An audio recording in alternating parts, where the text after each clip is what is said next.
Comenzaremos. Muy buenas noches y vamos a comenzar con la explicación. Vamos a ir viendo qué es el informe de análisis de estados financieros, así bien rapidito, para tener una idea general de lo que es. Entonces, este informe de análisis es la parte literal de los cálculos que hemos hecho de las razones, de los ratios, y también nos da las conclusiones a las que nos han llevado esos cálculos que hemos hecho de análisis de interpretación de ratios, cocientes, análisis vertical y análisis horizontal, ¿no? Entonces, por ejemplo, nos dice aquí, por ejemplo, es un documento, nos dice, donde va a estar, como el que les he mostrado, va a estar todo lo que, los análisis que hemos hecho, análisis vertical, horizontal y todo, pero sobre todo va a estar la parte literal, o sea, el análisis mismo, donde nos va a decir, por ejemplo, por qué, para qué estoy haciendo, para qué propósito estoy haciendo este informe, a qué conclusiones he llegado, qué aspectos importantes y relevantes uno tiene que tomar en cuenta, en consideración esos informes, cuáles son los objetivos del informe, ¿no? Entonces, por ejemplo, ¿para qué cosas, en qué se utilizan estos informes? ¿Para qué? Para muchos propósitos. Primer propósito, en mi experiencia propia, digamos, en auditoría, sí o sí tienes que hacer, como les decía, el informe. ¿Por qué?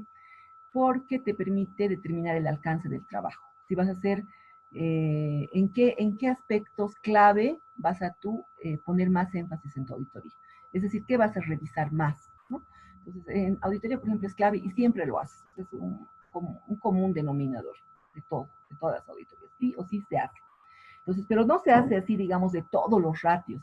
Sobre todo se hace un análisis comparativo, análisis horizontal y vertical de las dos gestiones, ¿no? Entonces, ahí comparas periodo 1, periodo 2 y vas viendo qué diferencias ha habido, qué movimientos y de algunos ratios, por ejemplo, liquidez, cómo ha estado su rentabilidad, ese tipo de cosas también lo ves, ¿no? Las cosas más importantes, o sea, los ratios más importantes de los diferentes grupos. Por ejemplo, haces uno de liquidez, por lo menos dos de liquidez, dos de rentabilidad, dos de endeudamiento, para tener una idea cómo está el endeudamiento de la empresa, ¿no? Después, ¿cuál es el contenido? El contenido depende mucho de para qué es el informe, ¿no? Puede abarcar más de dos gestiones. Puedes querer, digamos, el gerente te ha pedido un informe de, digamos, un análisis de, no sé, de las últimas 5 gestiones, entonces vas a tener que hacer uno de las últimas 5 gestiones, ¿no? Pero en general, por ejemplo, para los propósitos de auditoría se hacen de dos gestiones, generalmente de dos gestiones, ¿no? Ahora, por ejemplo, otro propósito que se utiliza en el análisis de estados financieros es cuando vas a pedir un préstamo, ¿no? Ahí verifican cuáles son tus índices de rentabilidad, cuáles son tus índices de endeudamiento, si puedes seguir endeudándote y si vas a poder cubrir las nuevas deudas que piensas sacar del banco, por ejemplo, ¿no? En los bancos, por ejemplo, también hacen análisis financiero de los estados financieros para ver cómo están sus estados financieros, ¿no? Si van a poder cubrir la deuda, con qué van a cubrir, cómo es su rentabilidad, cuánto han vendido, cómo está su proyección, si van a seguir aumentando sus ventas o no, digamos. Entonces ahí también hay análisis de estados financieros. También incluso para presentar propuestas para contrataciones del Estado.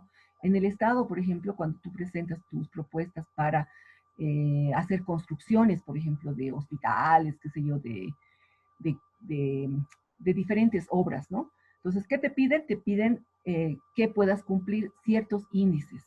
El índice, por ejemplo, de liquidez, el índice de endeudamiento. Por ejemplo, la prueba ácida tienes que cumplir, tienes que tener por lo menos 1,5 ahí. Y el endeudamiento igual no tiene que ser más de 2, ¿no? Ahí te dan y ahí te fijan. ¿Por qué?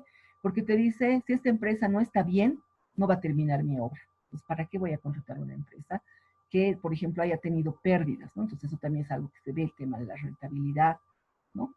Y para diferentes cosas. Por eso no solamente es para auditoría. Le decía, licenciada, eso nosotros no vamos a ver mucho porque es auditoría, digamos. Nosotros somos contadores, ¿no? Pero además hay un detalle. No se pueden quedar ustedes en contadores. Tienen que terminar para ser auditores, ¿ya? El campo laboral realmente está muy complicado hoy en día. Muy complicado. Así que ustedes tienen que sacar la licenciatura, ¿ya? En eso les animo. Pero no solamente para los auditores, también para los contadores es importante saber hacer un buen análisis, ¿ya? El contenido vamos a trabajar con el que yo ya les he hecho, que es bien mínimo. ¿Qué hay en el resumen ejecutivo? Ya les he dicho, ¿no? Lo vamos a hacer al final, voy a hacerles. Si no alcanzo a hacerles ahora, voy a hacerles un video con todo esto de cómo voy a hacer el resumen ejecutivo, ¿ya? ¿Qué más? ¿Qué más? ¿Qué más? ¿Qué más? Datos probatorios, supuestos, eso ya lo hemos visto en la anterior clase, no lo voy a repetir. Y ahora lo que podemos hacer es ir viendo nuestro... Ay, ya se está pasando la hora, pero creo que menos de un minuto. Ahorita se va a cortar. ¿Ustedes tienen clases después, chicos? No. Vía Zoom. Ahí les propongo una cosa. Creo con el licenciado departamental. Tienen. Ya, perfecto. Entonces los dejo ahora y les voy a dejar un video con lo que